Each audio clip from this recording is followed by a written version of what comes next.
So I'm sure that recently you would have all seen the news that's come out and the quotes and the interviews surrounding Enzo Maresca and his current stance on his future and on his situation at Chelsea.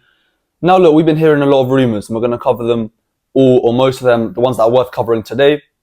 And I'm also going to give you a lot of my opinion on what's going to happen and what is happening right now. It's a complicated situation. We don't really have much clarity on it. Just a couple ambiguous quotes from Enzo Maresca and some responses from the boards that were reported from a secondary source, which we don't know how reliable it is. But anyways, this all started after the win against Everton, the 2-0 win, which put an end to, I think, a 3-game losing streak, or a 3-game streak without a win, where we had lost to Leeds, drew to Bournemouth, and lost to Atalanta. And it was very good to get those 3 points at home. And I said after the game that hopefully this could be a situation which we could take advantage of to improve our form and to improve the overall environment within the club and in the dressing room. But straight after the game, after I made my video, quotes started coming out on social media of Enzo Maresca in the post-match conference talking about how the 48 hours after the Atalanta match were the worst 48 hours since he joined the club.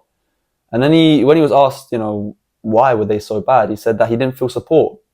He didn't feel like people trusted him. He didn't feel like people believed in him and what he was doing and his vision at Chelsea Football Club.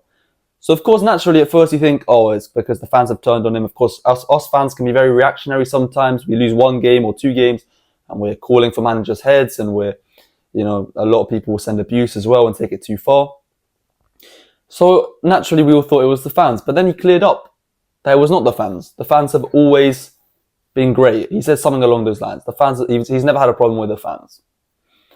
So then that's when things get a little bit more interesting and a little bit more complicated, because of course he's not going to say flat out, it's the directors, it's the board, it's the higher ups, it's my boss that I'm not happy with. He's not going to say that, because then that does put his job in jeopardy, and he can't say that. He's under contract, but he does send out a subliminal shot.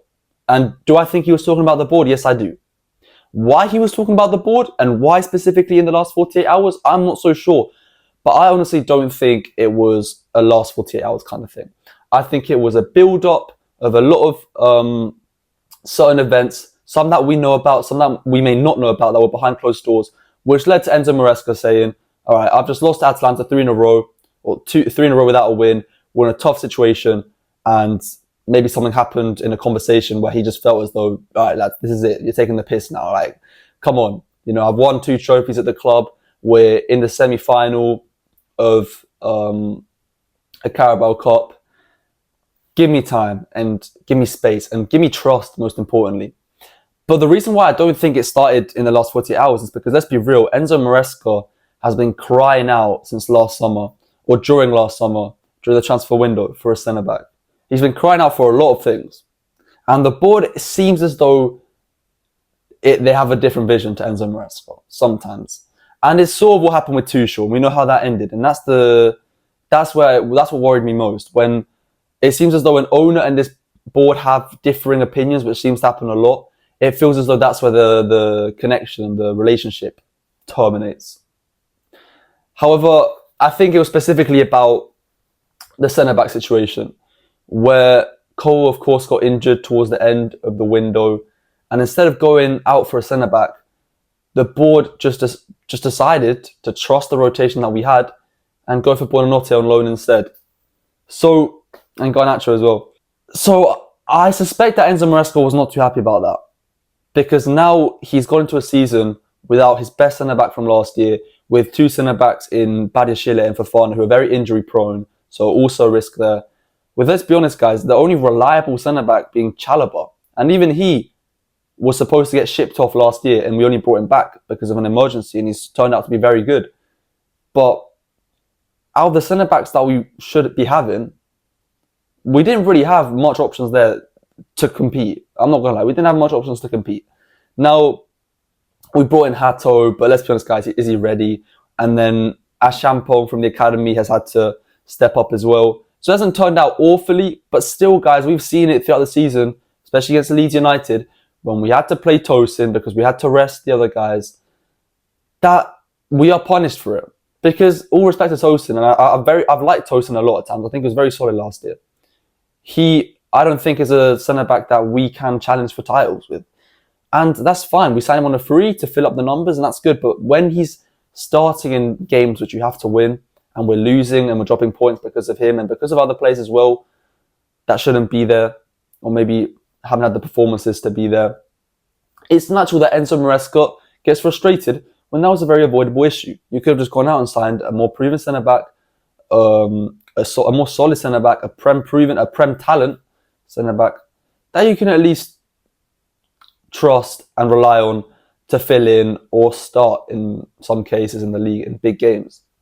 Now, that is definitely a big reason as to what pissed Enzo Maresca off, and the fact that he's had to deal with a big rotation of players, but a big rotation of players who aren't ready for the league, aren't ready to compete. And we've seen that times this season where the young talent will flourish in the big situations at times because they've got a lot to prove and they're motivated.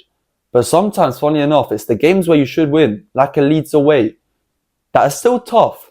But if you have the quality, like Chelsea do, you can go there and win with the right mentality. But that's the thing, Chelsea sometimes lack the mentality. We are a very young squad, so we're very talented, but also we don't have that instinct, that killer instinct, to go to teams that, yes, are below us on the table, but treat them with respect and therefore play at a high level against them enough to win. Because when we drop our heads and we start taking games for granted because we've just beaten Barcelona or because we've given Arsenal a good run for their money, we think, oh, we've got a divine right to beat Leeds. No, that's not how it works in the Premier League. That's not how it's ever worked. And any team who wants to win the league might lose some of those games, but they can tell you for free that they did not go there with the mentality that they were just going to win without trying. So I think Enzo Maresca definitely is frustrated by that. And I guess it's sort of a told you so to the board that he is losing games like this because of the rotation that he's been given. Now, don't get me wrong, Enzo Maresca has at times been to blame. I think his subs at times haven't helped. At times they have, but in some of these losses, he hasn't helped himself with the lineups he's picked and so on and so forth. I just think Enzo Maresca feels as though he's not getting enough support from the board. Now, here's when, in the following days, more rumours start to come out about how, firstly, you get news that, of course, Enzo Maresca isn't going anywhere yet. His contract is still running for a couple more years. And he said that he's, of course, going to be here this season because he's within a season. He's not going to entertain any of those rumours during the season, of course not.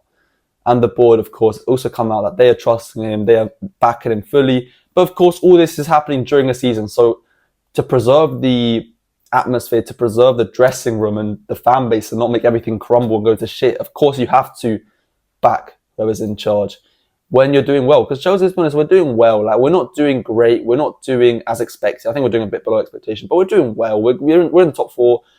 We're getting decent results. It's just the inconsistencies, like I mentioned.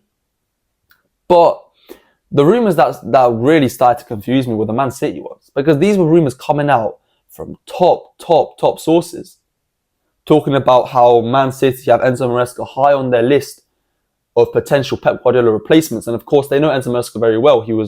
I think he was definitely a youth coach there. I'm not sure if he was ever assistant manager, but he was definitely a youth coach there for a while. Of course, he coached Parma and a bunch of these other guys that are now on Chelsea. So they've got a good relationship with them, and I assume Enzo's got a good relationship too with Man City.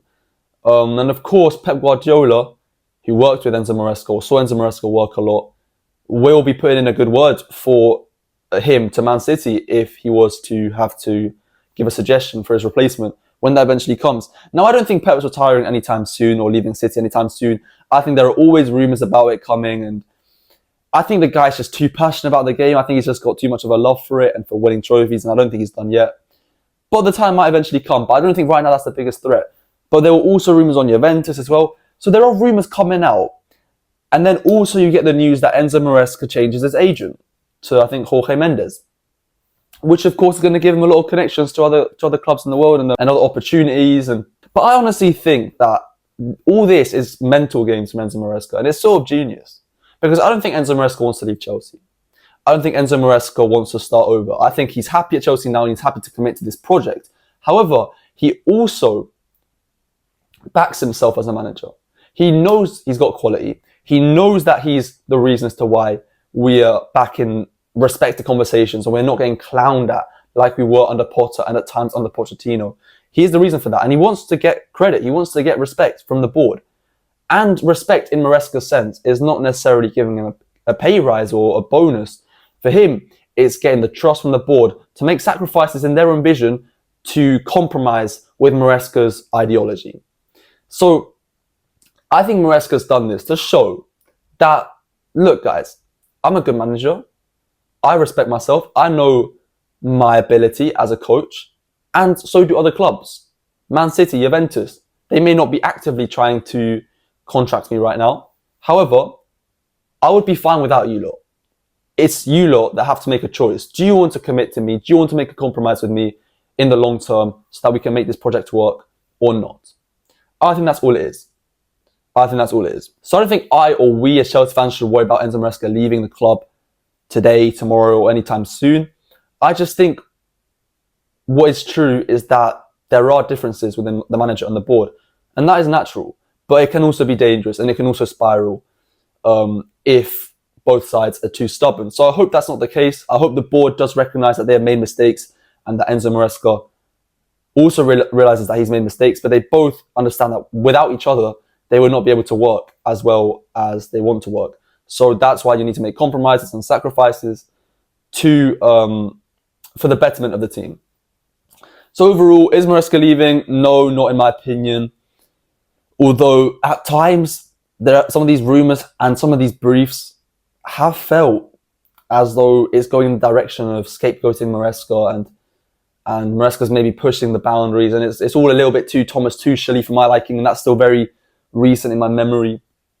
So it's not a completely stress-free situation for me. I'm still not happy that your two parents having a fight. It's not necessarily what you want. But at times it can be healthy if they come out from it with a better perspective and point of view. But yeah, that's all I've got to say for today. Let me know your thoughts on the situation. Let me know if you think Maresca is happy at Chelsea or if you think he's not. And like and subscribe. Thank you very much for watching, and I'll see you in a bit.